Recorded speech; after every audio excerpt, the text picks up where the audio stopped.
Hi friends, नमस्कार, जय महाराष्ट्र. सकाळी सकाळी बघा सगळ्यांना सुप्रभात आमच्याकडून. हे आमची लेकरं बघा खात आहेत. आणि हे बघा इकडे रात्री जेवणाला बसून. लिली इकडे चल. लिली, ब्लॅकी तिकडे देणार नाही, तिकडे रस्ता आहे. इकडे इकडे येऊन खायचं ठेवलेलं आहे. मी जाते आता, बाय. आता इथं ठेवलेलं आहे.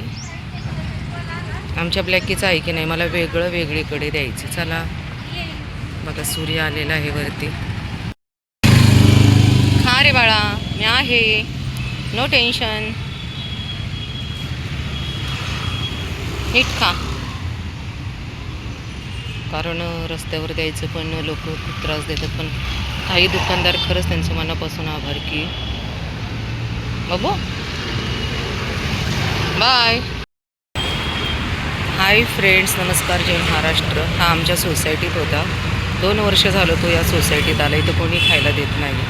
जेव्हा मिळेल तेव्हा देते. पण पाणी द्यासाठी मी कुंडी ठेवली होती, तर कोणीतरी चोरून नेली.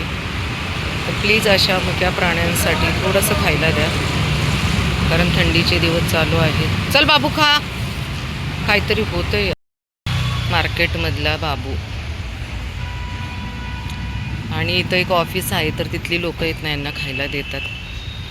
तर खरंच त्यांचे खूप मनापासून आभार, कारण लेकरांना आपण दिलं तरच मिळणार आहे. तर प्लीज आपल्या आजूबाजूला असणाऱ्या मुक्या प्राण्यांची काळजी घ्या, त्यांना खायला द्या.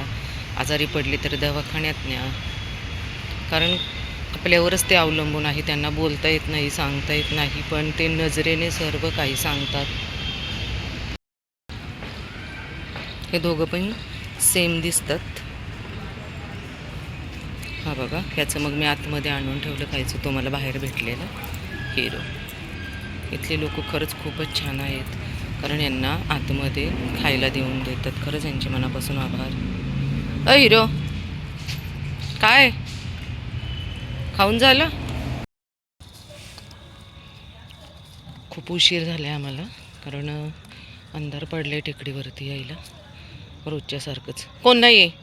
जॉय, जोईला आवाज देते दीदी. तू खा स्वीटी, खा पटपट. तो तुला त्रास देतो ना, मग तो त्रास देईल तुला. तू खा पटकन. हे दर रे इकडे, दर इकडे इकडे.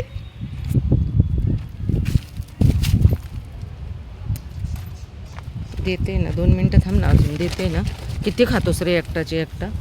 हां, ते पिल्लं तिकडं बसलेत ना. हे घे. इतका पटपट खातोय ना हिरो. ए पिलू, खाली बस, खाली बस. त्याला मागच्या पायाने बसता येत नाही खाली बिचारायला. काय करणार?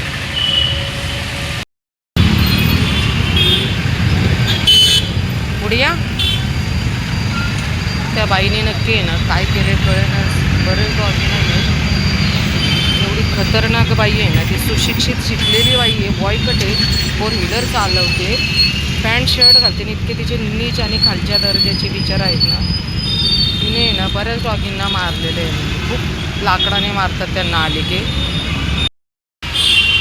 आमच्याकडे आहेत ना बरेच काळू आहेत, कमीत 6 ते 7 काळे डॉगीज आहेत आमच्या एरियामध्ये. आणि ते सगळे शांत स्वभावाचे आहेत. या ठिकाणी 15 डॉगी आहेत, पण फक्त मला हा एकच भेटलेला आहे. एक मॅडम आहे, तिचं बहुतेक रानडे आडनावी. त्या बाईने नक्कीच 8 दिवस झाले मी सगळ्यांना शोधते, कुठंतरी गायब केलेला आहे. ती इतकी घाणेरडी बाई आहे ना, रोज माझ्याबरोबर भांडते. आता ना तिच्यावरती ॲक्शन घेण्याची वेळ आलेली आहे. हाय फ्रेंड्स, नमस्कार, जय महाराष्ट्र.